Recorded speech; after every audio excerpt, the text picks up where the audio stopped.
Hey gang, AV here. Welcome to my review of the Marvel Legends Defenders of Asgard comic 2-pack, which basically has Unworthy Thor and Jane Foster as Thor in the 1/18 scale back there, as well as a copy of the Mighty Thor #1 in the background with a different cover. I'll talk about that more in a minute. The package is kind of tall. Can't fit it all in frame here, but there's the top of it. Marvel Legends comic book pack. Defenders of Asgard there at the bottom.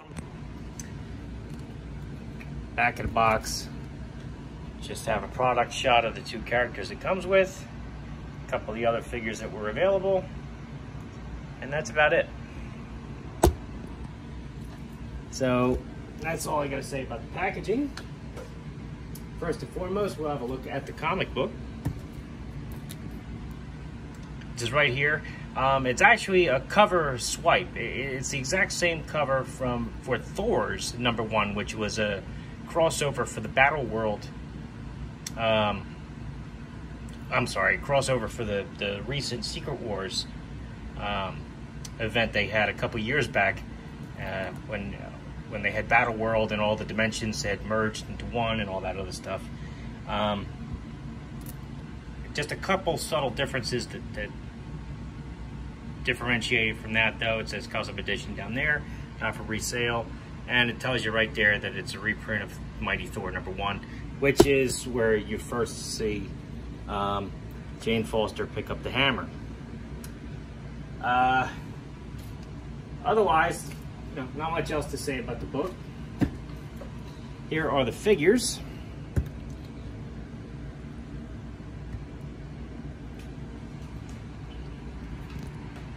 We'll have a look at Unworthy Thor first. Have a look at his details first. The sculpt isn't too bad. I'm not a huge fan of the face, especially since when he was unworthy, he was pretty miserable, and this one seems to be smirking. Comes with this axe. We'll have a look at that. Not too bad. It's kind of cool.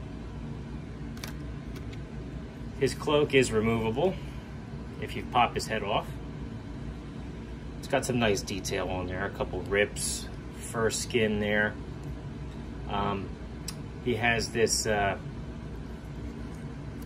waist piece here with a loop. You can fit his axe in the hoop. Although, personally, I think the hammer looks better in there. Take that out of her hands. I think that's a better fit, frankly.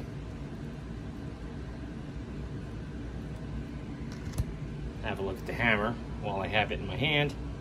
As you can see, she can hold it fine in her left hand. However, her right hand is closed. Not sure why they did that. But the cool thing about the hammer is it actually has the inscription on it. As near as I can figure. I mean, it's probably tough to read. I'm not sure if the actual words are there or not, but it's definitely meant to give the impression that it says, for whomever holds this hammer, if he be worthy, shall possess the power of Thor.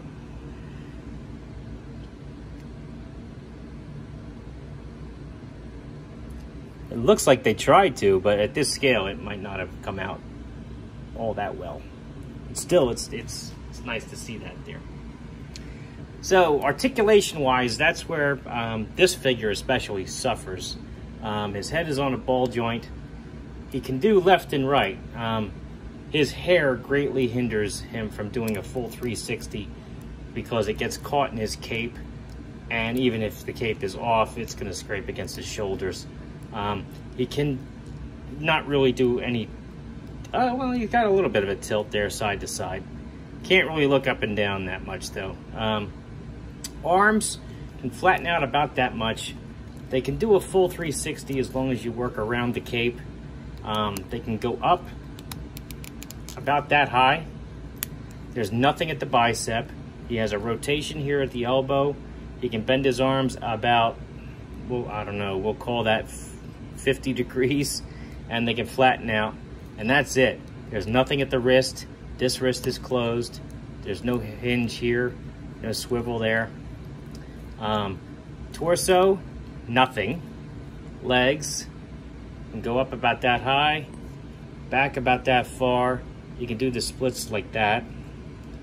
Double jointed knees, so he can kick his heels back about that far. Point his toes down, point his toes, well, not really up, more like flat, and he's got a rocker joint. So, very limited, especially in the upper body, unfortunately. And that's where you're going to be posing him the most, is with the upper body. But still, for you fantasy fans, even though he's not a great Thor, he makes a great barbarian-looking character for your shelf. As far as the Jane Foster Thor goes, she's got great articulation. I just wish they had this hand opened as well so she could hold the hammer in that hand as well. She's got decent sculpt on her too. Head is on a ball joint. Can turn left and right, but it's hindered by her hair. It also has a hinge in the neck. Not sure if you can see that or not, which enables her to point her head down and up slightly. It's still hindered by the sculpt of the neck and her hair, unfortunately. Arms can do a full 360. They can go up about that high. She has a swivel at the bicep, and she has double hinged elbows, which is nice. So she can get her arm all the way up. Nothing at the wrist, however, which is unfortunate. She has torso articulation, which has a decent range of motion there. Legs, pick her legs up about this high. Back, not really, because they're hindered by this plastic cape or skirt. She has an upper thigh cut, which enables her to spin her legs all the way around. She has double jointed knees, which allow her to bring her heel back pretty far. Ankles, can point her toes down, point her toes up slightly, and she has the rocker joint. So she's got just decent articulation on her. Again, my only real gripe about her is that she can't hold her hammer in her right hand.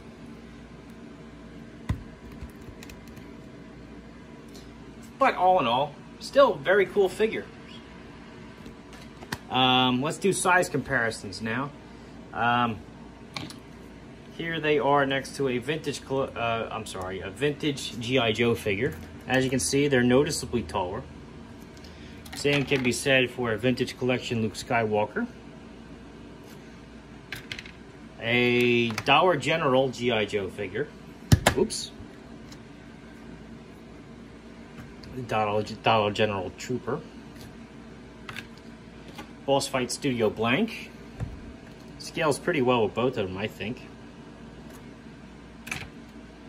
A Marvel Universe Captain America.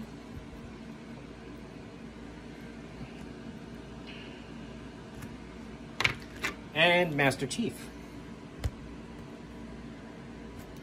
So all in all, again, this is a pretty decent set. I actually got it recently on Amazon, so you should be able to find it there.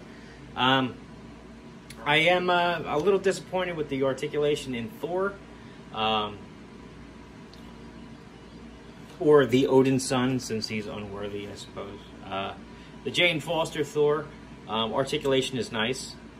I think they're actually going to go well with my fantasy collection. I think I'd be more opted to maybe modify her a little bit and swap out a couple parts to make a couple female warriors in my collection. And he would make a great barbarian, frankly. So all in all, that decent set. And if you can get it at a reasonable price, I think you should. So this has been my review of the, what was it called again? The Defenders of Asgard? Yeah.